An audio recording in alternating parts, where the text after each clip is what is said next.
Hey guys, Professor Bill, Comic Book University, and Doomsday Clock issue number 1. Okay, so now I read this comic, and I'm a little bit like, okay, what's going on here? This is part 1 of 12, all right?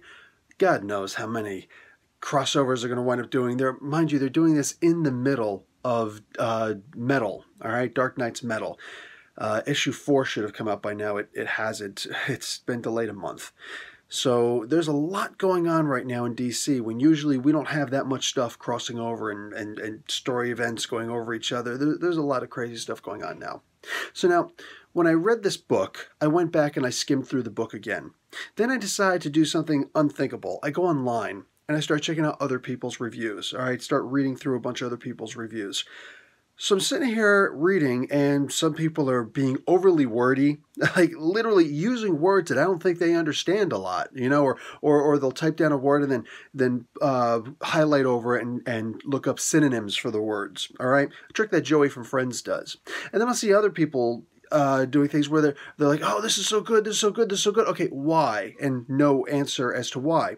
So I've come to this conclusion. Nobody knows what the hell's going on. I'm not the only one. So I feel comforted, I guess, in the mass ignorance that's around. Look, I'm not going to give a huge compliment to a comic book that nobody knows what's happening in this comic book.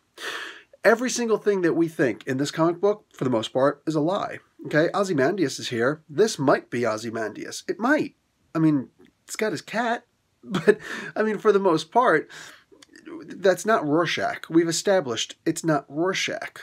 Okay, we've got these characters here. We're not sure what's going on. Is this really Superman? What kind of Superman is this that's over there at the very end when Ma and Pa died in some kind of a car accident? We have no idea what is happening in this comic book. None. No clue. So to even comment on this is almost absurd. So here's what I'm going to do. I'm going to look at this as a comic where they're giving us an issue number 1 that actually should have been an issue 0. Okay, this comic book in and of itself is a lie.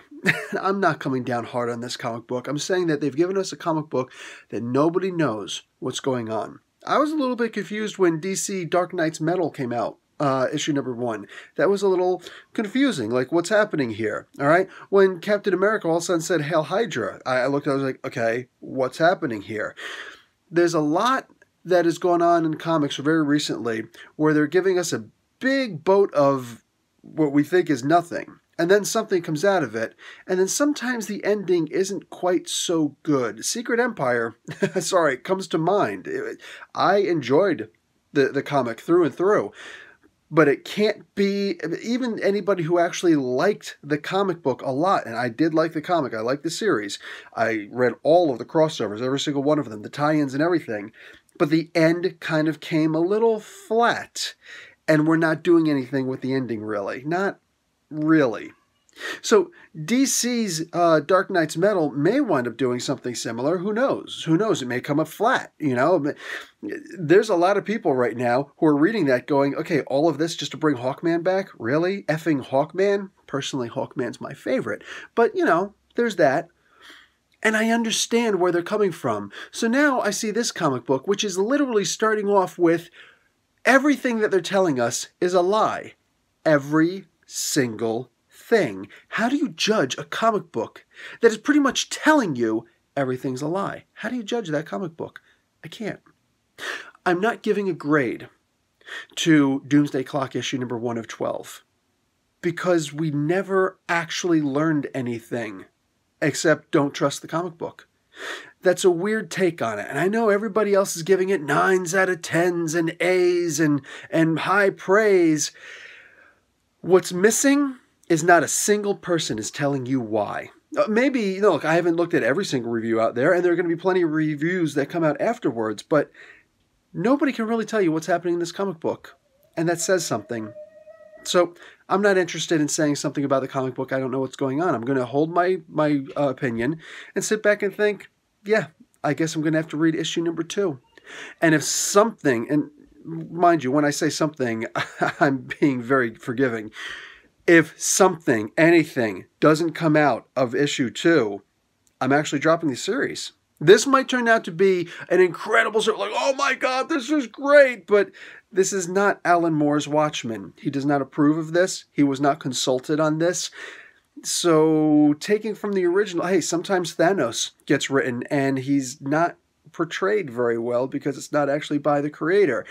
Lots of times things like this happen and we don't know what's going on, and we're offended, we're insulted, we're upset because the character isn't represented properly. This is an entire universe, an entire world at the very least, that may or may not be represented properly. I know it's Jeff Johns. I know it's the entire DC creative team behind it. I get it.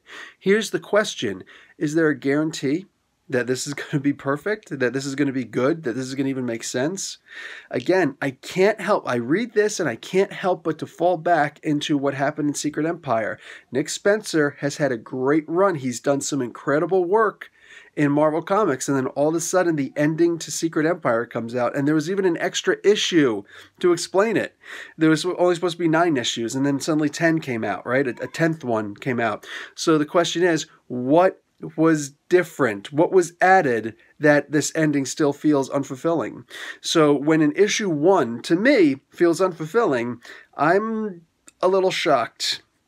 To say something nice about the comic, I like that there was a both sides opinion given for the current state of the world, which this is clearly a statement of the current state of the world. there's no denying that. You can't argue that.